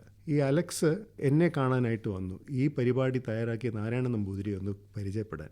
ഞാൻ ആദ്യമായിട്ട് ഒരു നീണ്ടു നിൽക്കുന്ന ഒരു പരമ്പര രചിച്ച് തയ്യാറാക്കി, അത് ഇഷ്ടപ്പെട്ട ഒരാൾ എന്നെ കാണാനായിട്ട് വരുന്നു എന്നുള്ളത് നമുക്ക് വല്ലാതൊരു സന്തോഷം പകർന്നു. അതുപോലെ തന്നെയാണ് എനിക്ക് തോന്നുന്നു മലയാള പ്രക്ഷേപണത്തിൻ്റെ സുവർണ്ണ ജൂബിലിയോടനുബന്ധിച്ചാണ് ഈ ജില്ലകളെ പറ്റിയുള്ള ചിത്രീകരണങ്ങൾ, അതായത് തിരുവനന്തപുരം നിലയത്തിൻ്റെ പരിധിയിലുള്ള 7 ജില്ലകളെ പറ്റിയുള്ള ചിത്രീകരണങ്ങൾ തയ്യാറാക്കിയിരുന്നു. അതിൽ ആലപ്പുഴ ജില്ല, എൻ്റെ സ്വന്തം ജില്ലയെ പറ്റിയുള്ള ചിത്രീകരണം തയ്യാറാക്കുവാൻ അത് അന്ന് ചുമതല സതീഷ്ചന്ദ്രൻ സാറിനായിരുന്നു. പക്ഷേ അദ്ദേഹം അത് കൈമാറി എനിക്ക് തന്നു. അങ്ങനെ അത് വലിയൊരു 1 മണിക്കൂർ നീളുന്ന ചിത്രീകരണം ആയിട്ട് ചെയ്യുവാൻ ഭാഗ്യമുണ്ടായി. ബിജു മാത്യുവും ഞാനും കൂടെ ആണ് അത് ചെയ്തത്. അങ്ങനെ തുടങ്ങി. പിന്നെ കഥകളിയുമായി ബന്ധപ്പെട്ട ആദ്യത്തെ ചിത്രീകരണം അത് ചെയ്യുവാനുള്ള അവസരം നൽകിയത് ശ്രീ വിമലസേനൻ നായരാണ്. അദ്ദേഹമായിരുന്നു അന്ന് ഡോക്യുമെൻ്ററിയുടെയൊക്കെ ചുമതല. അപ്പോൾ മാങ്കുളം കൃഷ്ണൻ നമ്പൂതിരി, മാങ്കുളം വിഷ്ണു നമ്പൂതിരിയുടെ മകനും ചെണ്ടവാദ്യ കലാകാരനും, അദ്ദേഹം കഴിഞ്ഞ വർഷം അന്തരിച്ചു. കഥകളിയിലെ മേളത്തിനെ പറ്റിയായിരുന്നു ചിത്രീകരണം. കളിയരങ്ങിലെ ഘനഘോഷം, എസ് രമേശൻ നായരാണ് അതിൻ്റെ ആ പേര് നിർദ്ദേശിച്ചത്. താങ്കൾ ചെയ്തിട്ടുള്ള ചിത്രീകരണങ്ങൾ ഒരുപാട് ശ്രോതാക്കളെ ആകർഷിച്ചിട്ടുണ്ട്. പലപ്പോഴും ചിത്രീകരണം ചെയ്യുമ്പോൾ താങ്കളുടെ അനുഭവത്തിൽ എന്തെല്ലാമാണ് ശ്രദ്ധിക്കേണ്ടത്? ഒരുപക്ഷെ താങ്കളുടെ സംഗീത പരിജ്ഞാനമായിരിക്കാം താങ്കൾ പ്രൊഡ്യൂസ് ചെയ്തിട്ടുള്ള ചിത്രീകരണങ്ങളെ വളരെ മനോഹരമാക്കിയത്. പുതിയതായിട്ടൊരു ചിത്രീകരണം എങ്ങനെ ചെയ്യണം എന്ന് ആലോചിക്കുന്ന വ്യക്തി എന്തെല്ലാമാണ് ശ്രദ്ധിക്കേണ്ടത്? തിരുവനന്തപുരം ആകാശവാണി നിലയത്തിന് പുറമെ താങ്കൾ തൃശ്ശൂർ ആകാശവാണി നിലയത്തിലും പ്രവർത്തിച്ചിട്ടുണ്ട്. എങ്ങനെയായിരുന്നു തൃശ്ശൂരിലെ അനുഭവങ്ങൾ? 2 വട്ടം തൃശ്ശൂരിലുണ്ടായിട്ടുണ്ട്. 10 വർഷം, രണ്ട് വട്ടമായി 10 വർഷം ഞാൻ അവിടെ സേവനമനുഷ്ഠിച്ചു. 2002 ഞാൻ തൃശ്ശൂർ എത്തുന്നത്. തിരുവനന്തപുരത്ത് ഞാൻ അക്കാലത്ത് ഞാൻ കണ്ടതും കേട്ടതും എഴുതുന്നുണ്ടായിരുന്നു. തൃശ്ശൂർ പലതും എഴുതാൻ തുടങ്ങിയത്. അങ്ങനെയാണ് തൃശ്ശൂർ പർവ്വം തുടങ്ങുന്നത്. തിരുവനന്തപുരത്ത് എന്ന പോലെ തൃശ്ശൂരും സംഗീതജ്ഞരുടെ ഒരു വലിയ നിരയുണ്ട്. വീണവിദ്വാൻ A Ananthapadmanabhan, Shri C Rajendran, violinist Thyagarajan ഇപ്പോൾ നമ്മോടൊപ്പം ഇല്ല. പിന്നെ വാമനൻ നമ്പൂതിരി, കെ ജയകൃഷ്ണൻ, ചന്ദ്രശേഖരൻ നായർ മൃദംഗം, അതിപ്രഗത്ഭരായ കലാകാരന്മാർ തൃശ്ശൂരുണ്ടായിരുന്നു. ഇപ്പോൾ തൃശ്ശൂരെന്നല്ല, ആകാശവാണി നിലയങ്ങളിൽ തന്നെ ഈ നിലയവിദ്വാൻമാരുടെ എണ്ണം വളരെ ചുരുങ്ങി വരികയാണ്. തൃശ്ശൂർ ഒരുപാട് അനുഭവങ്ങളുണ്ട്. അതിൽ VK-നുമായിട്ടുള്ള അഭിമുഖം ശബ്ദലേഖനം ചെയ്യാനുള്ള അവസരമുണ്ടായി. അഭിമുഖം നടത്തിയത് അഷ്ടമൂർത്തിയാണ്. തിരുവല്ലാമല പോയി VK-ൻ്റെ ആസ്ഥാനത്ത് പോയി ഈ പരിപാടി ചെയ്യാൻ പറ്റി. അത് വളരെ രസകരമായ അനുഭവമാണ്. 1/2 മണിക്കൂറുള്ള ഒരു അഭിമുഖം മാത്രമാണത്. പക്ഷേ അതിൽ അദ്ദേഹം പറഞ്ഞ ഒരുപാട് കാര്യങ്ങൾ, ആകാശവാണിയിലെ ചില കഥകൾ, അദ്ദേഹത്തിൻ്റെ ചില നർമ്മങ്ങൾ, അതുപോലെ തന്നെ രാമദാസ്, മലയാളത്തിലെ ആദ്യത്തെ നിയോ റിയലിസ്റ്റിക് ചിത്രം സംവിധാനം ചെയ്ത രാമദാസ്, അദ്ദേഹത്തിനെ കണ്ടുമുട്ടിയത് രസകരമായൊരു അനുഭവമാണ്. എൻ്റെ മകൻ്റെ ഒരു ചെറിയൊരു ചികിത്സയ്ക്കായി ഒരു ഹോമിയോ ഡോക്ടറെ കാണണമെന്ന് പറഞ്ഞ ഒരാൾ ഒരു രാമദാസിൻ്റെ പേര് പറഞ്ഞു. അവിടെ ചെന്ന് ഇദ്ദേഹത്തിനെ കണ്ടു കഴിഞ്ഞപ്പോൾ നല്ല മുഖപരിചയമുണ്ടല്ലോ. അവസാനം സംസാരിച്ച് വന്നപ്പോഴാണ് ന്യൂസ് പേപ്പർ ബോയ് സംവിധാനം ചെയ്ത രാമദാസാണ് എന്ന് മനസ്സിലായത്. പിന്നീടാണ് അദ്ദേഹത്തിനെ അഭിമുഖ സംഭാഷണത്തിന് ആകാശവാണിയിലേക്ക് വിളിച്ചത്. അതുപോലെ നേരത്തെ സൂചിപ്പിച്ച ഈ കഥകളി കലാകാരന്മാരുമായുള്ള ഒരു അടുപ്പം വളരുവാൻ ഒരുപാട് അവസരം കിട്ടിയത് തൃശ്ശൂർ എത്തിയ ശേഷമാണ്. അതോടൊപ്പം തന്നെ ഇവരുടെയൊക്കെ ഈ വേർപാട് സമയത്ത് ഇവരെ അനുസ്മരിച്ചു കൊണ്ടുള്ള പരിപാടികൾ, ഇതൊക്കെ തയ്യാറാക്കേണ്ടി വന്നു. VK-ൻ്റെ എനിക്ക് ചെയ്യേണ്ടി വന്നു, പല്ലാവൂർ അപ്പുമാരാരുടെ ചെയ്യേണ്ടി വന്നു. ഈ പല്ലാവൂർ അപ്പുമാരാരുടെ ചരമം പരിപാടി ചെയ്തത് രാത്രി 10:30 മണിക്കോ മറ്റോ ആണ്. 11 മണിക്കാണ് പ്രക്ഷേപണം കഴിഞ്ഞത്. അത് കഴിഞ്ഞ ഉടനെ സ്റ്റേഷൻ ഡയറക്ടർ മുരളി സാറ് വിളിച്ച് അതിഗംഭീരമായി എന്ന് പറഞ്ഞു. പെയ്തൊഴിയാതെ മേളപ്പെരുമഴ, അങ്ങനെന്തോ ആയിരുന്നു ശീർഷകം. VK-ൻ്റെ അനുസ്മരണം മലയാളത്തിൻ്റെ നിത്യഹരിത പയ്യൻ എന്നായിരുന്നു.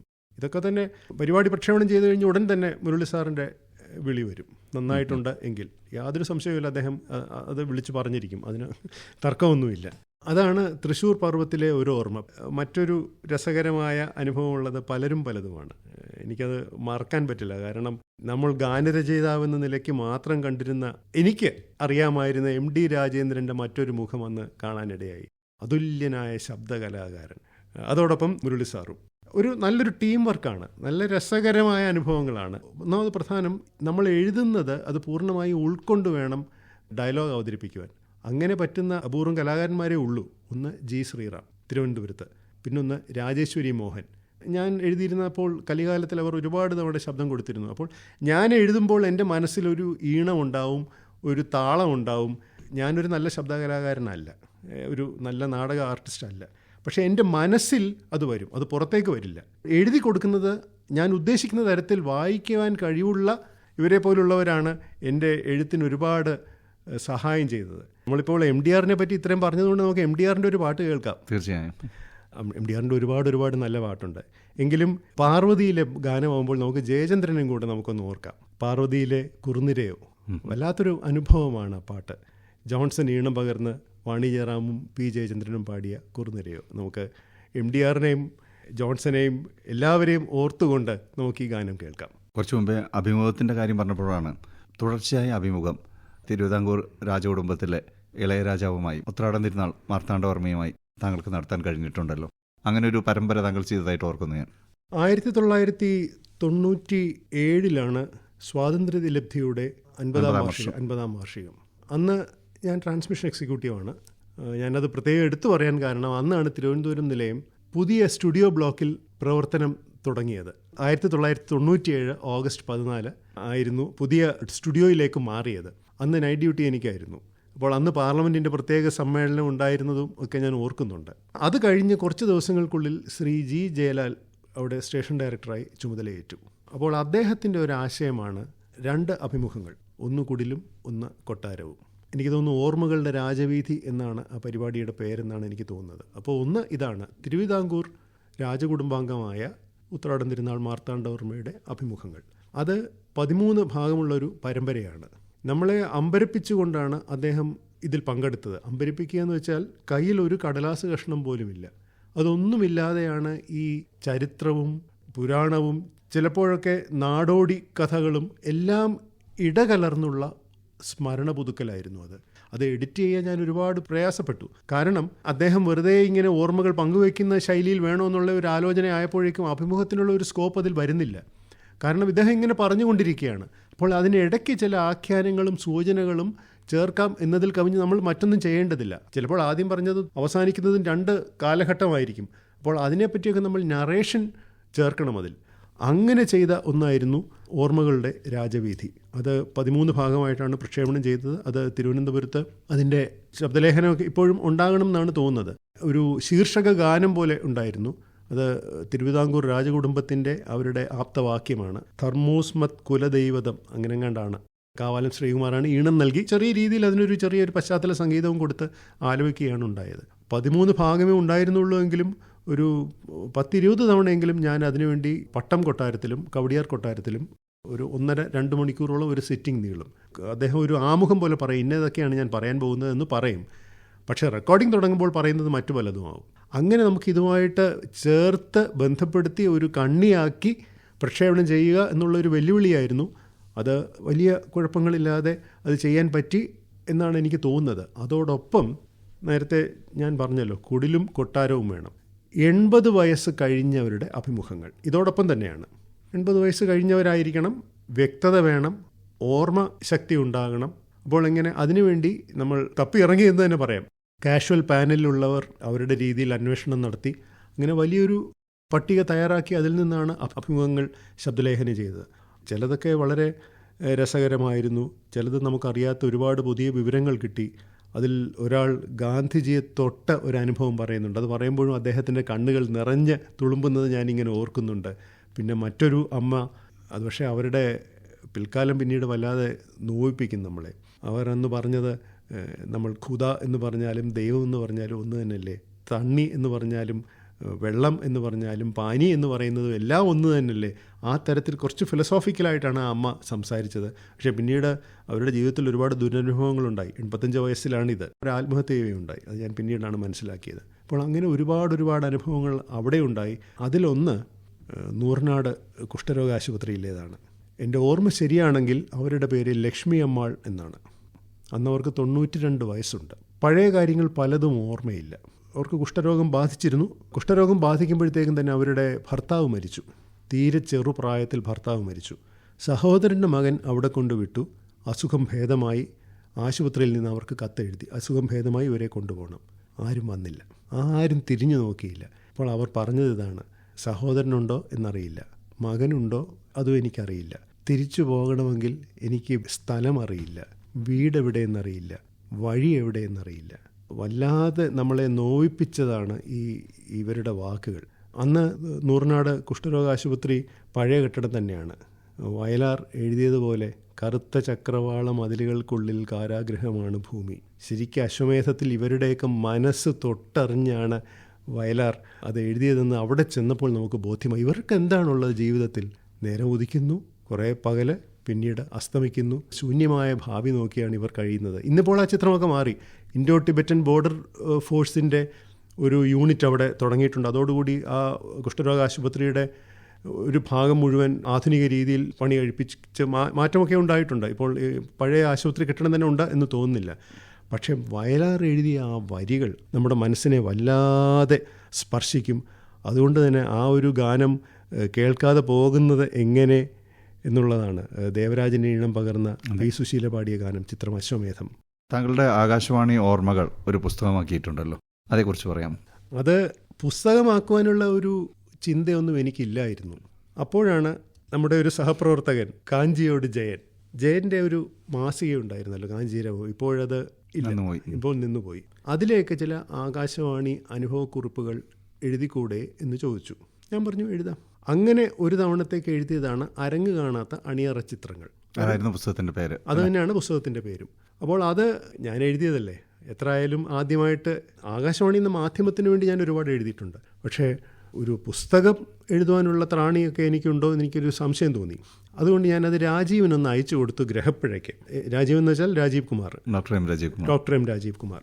അപ്പോൾ രാജീവ് കുമാറിൻ്റെ ഒരു വാട്സാപ്പ് ഗ്രൂപ്പുണ്ട് അദ്ദേഹത്തിൻ്റെ പ്രസാധനശാലയുടെ. പിന്നീട് ഞാൻ കാണുന്നത് ആകാശവാണി അനുഭവങ്ങൾ അരങ്ങ് കാണാത്ത അണിയറ ചിത്രങ്ങൾ എസ് നാരായണൻ നമ്പൂതിരെ പുസ്തകം പുറത്തു വരുന്നു എന്നാണ്. അതായത് വെറുതെ ഇരുന്ന എന്നെ വിളിച്ചുണർത്തി അത്താഴം ഉണ്ടാക്കി കഴിച്ചോളം പറഞ്ഞതുപോലെയായി. പക്ഷെ അങ്ങനെ ഒരു പ്രേരണ ഉണ്ടായിരുന്നതുകൊണ്ട് എന്തെങ്കിലുമൊക്കെ കുത്തിക്കുറിക്കണം തോന്നി. അതോടൊപ്പം തന്നെ ഞാൻ ഇടയ്ക്ക് ഫേസ്ബുക്കിലും അല്പം സജീവമായിരുന്നു. അത് വായിക്കാറുള്ള എൻ്റെ ഒരു സുഹൃത്ത് ശ്രീ AB രഘുനാഥൻ നായർ, അദ്ദേഹവും പറഞ്ഞു ഇതൊക്കെ നല്ല ഭാഷയാണ്, എന്തുകൊണ്ട് പുസ്തക രൂപത്തിൽ പ്രസിദ്ധീകരിക്കുന്നില്ല എന്ന്. അങ്ങനെ ഈ 3 പേരുടെയും 3 തരത്തിലുള്ള സ്വാധീനമാണ് ഈ പുസ്തക രചനയിൽ എന്നെ എത്തിച്ചത്. താങ്കൾക്ക് കിട്ടിയ പുരസ്കാരങ്ങളെ കുറിച്ച് പറഞ്ഞില്ലേ, ഒരു വാർഷിക പുരസ്കാരം കിട്ടിയിട്ടുണ്ടല്ലോ. 2 പുരസ്കാരമാണ്. 2നും സ്ക്രിപ്റ്റിൻ്റേതായ മെച്ചമുണ്ട്. ഒന്ന് പലായനത്തിൻ്റെ മന്നൂന്തരങ്ങൾ, അഭയാർത്ഥി പ്രവാഹത്തിനെ കുറിച്ചുള്ള ഒരു ചിത്രീകരണമാണ്.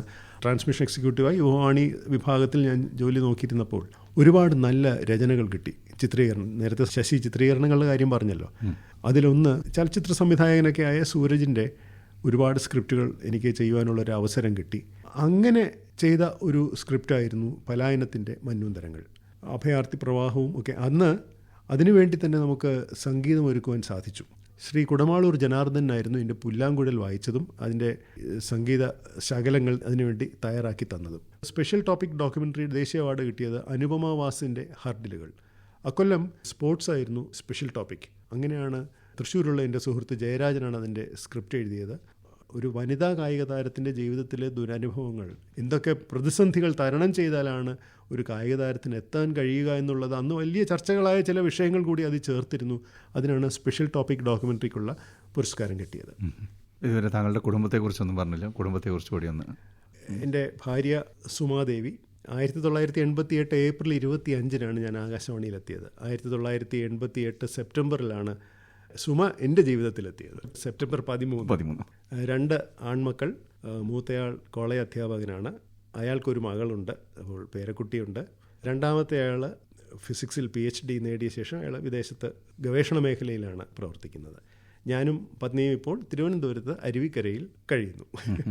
ഇനിയുള്ള ഈ സർഗാത്മക ജീവിതം അങ്ങനെ എന്തെങ്കിലും ആലോചിക്കുന്നുണ്ടോ, എന്തെങ്കിലും പരിപാടികൾ? കുറച്ച് നാളായി 2ാമത്തെ പുസ്തകത്തിൻ്റെ പണിപ്പുരയിലാണ് മനസ്സ്, പക്ഷേ ശരീരം അങ്ങോട്ട് എത്തിയിട്ടില്ല. ഞാൻ ആകാശവാണിക്ക് വേണ്ടി കണ്ടതും കേട്ടതും എഴുതുന്നുണ്ട്. പിന്നെ അത്യാവശ്യം ചില കഥകളി സംബന്ധിച്ച ലേഖനങ്ങൾ പലയിടത്തായി പ്രസിദ്ധീകരിക്കുകയും ആകാശവാണിയിൽ അവതരിപ്പിക്കുകയും ചെയ്തിട്ടുണ്ട്. ഇതൊക്കെ ചേർത്ത് ഒരു പുസ്തകമാക്കണം എന്നുള്ള ഒരു മോഹമുണ്ട്. അത് 2ാമത്തെ പുസ്തകമായിട്ടില്ല. രാജീവ് ഇടയ്ക്കിടയ്ക്ക് വിളിച്ച് ഓർമ്മിപ്പിക്കുന്നുണ്ട്. ഏകദേശം 4 വർഷം മുമ്പ് അസിസ്റ്റന്റ് ഡയറക്ടർ പ്രോഗ്രാമായിട്ട് വിരമിച്ചു. ശശി ഇപ്പോൾ വിരമിക്കലിനെ പറ്റി പറഞ്ഞല്ലോ. ഞാൻ വിരമിച്ചൊരു 4-5 മാസം കഴിഞ്ഞപ്പോൾ എനിക്കൊരു ഫോൺ കോൾ വരുന്നു. എനിക്ക് പരിചയമില്ലാത്ത നമ്പറാണ്. എൻ്റെ പഴയ നമ്പറിലാണ് വിളി വരുന്നത്. ഞാനാണ്, വിക്ടറാണ്. ഞാനൊന്ന് നമ്പരുന്നു, ഇതാരേ വിക്ടർ? Victor Manjila, football. ഞാൻ അമ്പരന്ന് പോയി. അങ്ങിപ്പോൾ എന്നെ വിളിക്കാൻ കാര്യം, അദ്ദേഹം ഞാൻ വിരമിച്ച ശേഷം തൃശ്ശൂർ ആകാശവാണിയിൽ എന്തോ റെക്കോർഡിങ്ങിന് എന്തോ പോയിരുന്നു. അതിനു മുമ്പ് അദ്ദേഹത്തിനെ ഇൻ്റർവ്യൂ ചെയ്തിട്ടുള്ളത് ഞാനാണ്. അദ്ദേഹം എൻ്റെ കാര്യം ചോദിക്കുകയും എൻ്റെ നമ്പർ അവിടെ നിന്ന് വാങ്ങി എന്നെ വിളിക്കുകയും ചെയ്തു. ഇതൊരു വലിയ അംഗീകാരമല്ലേ? ഒരു ഇത്രയും പ്രഗത്ഭനായ ഒരു ഫുട്ബോൾ താരം, കേരള ടീം ക്യാപ്റ്റനൊക്കെ സന്തോഷ് ട്രോഫി ആദ്യം നേടിയ ടീം അംഗമൊക്കെ ആയ വിക്ടർ മഞ്ഞില ഇതുപോലൊരാളെ ഓർത്ത് വിളിക്കുക.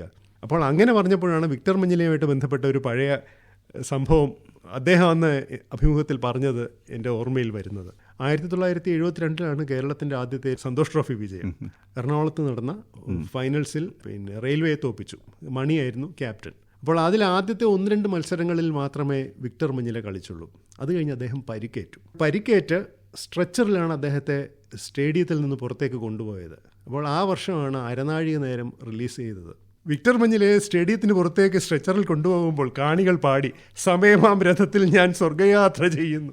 ഇത് എന്ത് ചിരിച്ചുകൊണ്ടാണ് അദ്ദേഹം അത് പറഞ്ഞതെന്നറിയാമോ? പക്ഷേ ആ ഗാനം ഉണ്ടല്ലോ, നമ്മുടെ മനസ്സിനെ വല്ലാതെ സ്പർശിക്കും. അത് ഒരു നാഗൽ എന്ന വ്യക്തി എങ്ങാണ്ടാണ് ശരിക്കുള്ള ആ ഗാനം രചിച്ചിട്ടുള്ളത്.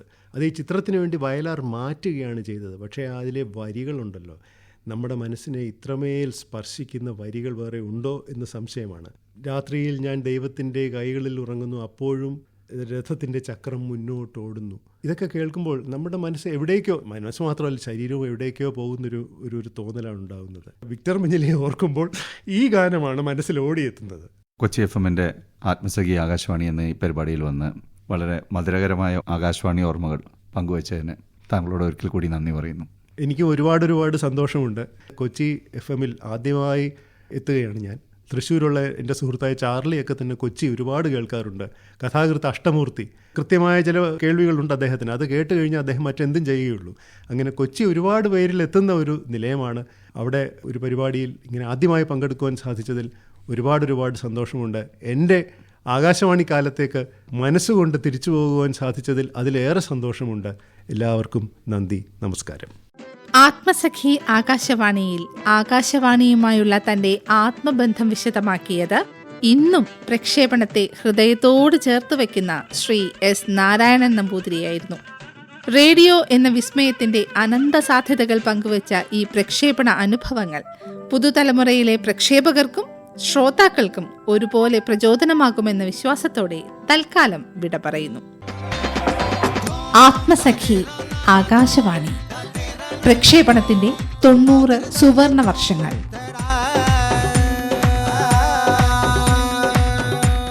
നിർവഹണം MB ശശികുമാർ. സഹകരണം അർപ്പണ കൃഷ്ണരാജ്.